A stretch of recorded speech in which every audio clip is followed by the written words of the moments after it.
I think what will be interesting is, as we unlock the industrial land through policy, is who comes forward in terms of wanting to deliver on the sort of interesting and very much at the beginning of the market for different typologies, whether that's stacked industrial or co-location of resilient industrial. And I've had conversations with some companies, but it would be interesting to see who comes forward, who's done this elsewhere in Europe, in Asia, and has that appetite to sort of launch really in London and the UK. That would be really interesting. Also, in terms of, I mean, values is a difficult one, because there's so much generalization about what it means, wrongly, about what it means to be a developer, and this kind of bish bash bosh, you want to go in and make some money, and you don't want to engage with the community, etc., etc. But saying that, I don't really want to work with people who are of that mentality. We are looking to create good places that are resilient and are sustainable, and you go into the Town Quay, for example, in Barking Town Centre, walk down there and think, oh, actually this is, can see this working in sort of 5 or 10 years time.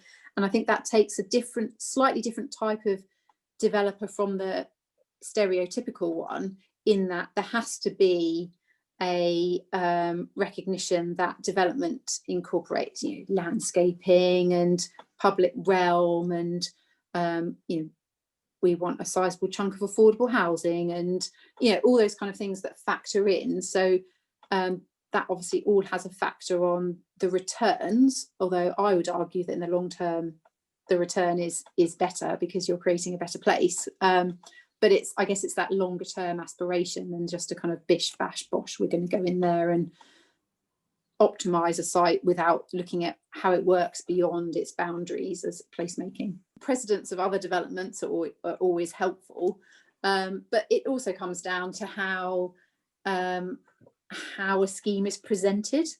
So there are, I don't want to be too specific because people will hear this and be like, haha, but there are certain ways that things can be presented to me and others where you're just like, there's just no appetite here for actually delivering what's being said, or actually the drivers here aren't quite right.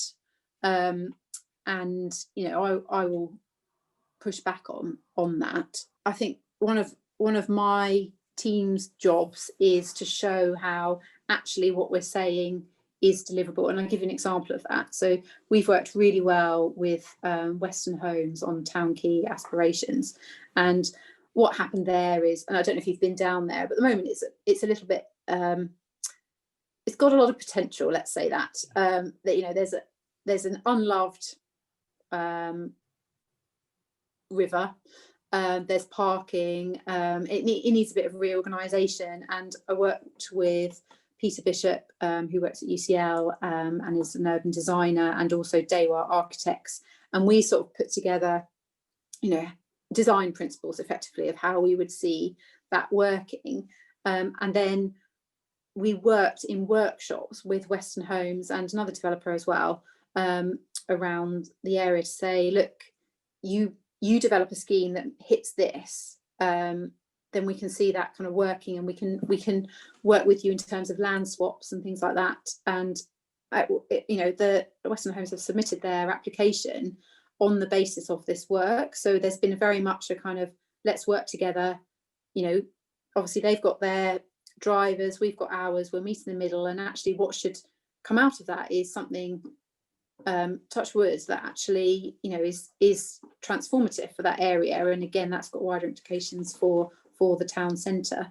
So when I first suggested that, there was some scepticism that actually it would be done in a timely fashion, but secondly that actually it's sort of like we knew what we were talking about, which I think is partly a perception of the public sector sometimes unfairly, but we gained a lot of good ground with that in sort of working that through, and it seems to be working quite well. So there's a big call in the industry. We've dealt with this on a couple of webinars now for aggregation, particularly around modern methods of construction, in order to feed that pipeline and gain the economies of scale and be able to deliver real good design through off-site manufacturing.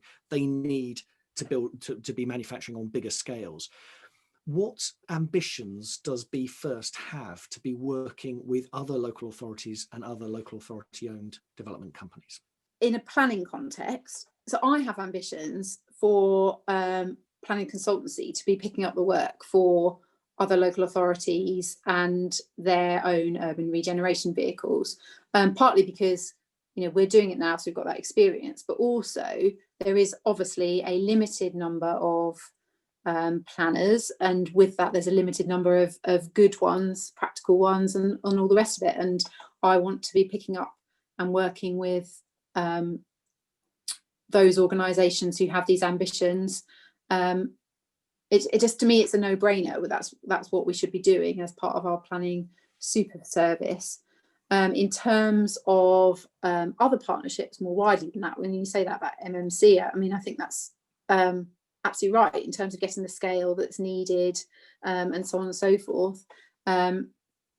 It again seems something of a no-brainer, provided that it happens. This is very small scale, but one of the small scale, but it's taken a lot of time, is I've replaced the software for my team as just part of the transformation of it, and worked with Hackney and Waltham Forest on that. And we've got a working group, because we're using the same company to do that, and that's been quite helpful. And I think actually we should be increasingly smarter really about sort of sharing those kind of informations. And the GLA, to be fair, is doing quite a lot in terms of its database for data and things like that, and that kind of thing I think needs to also be built up, so we're working across it as well as on the delivery side of it for actual development.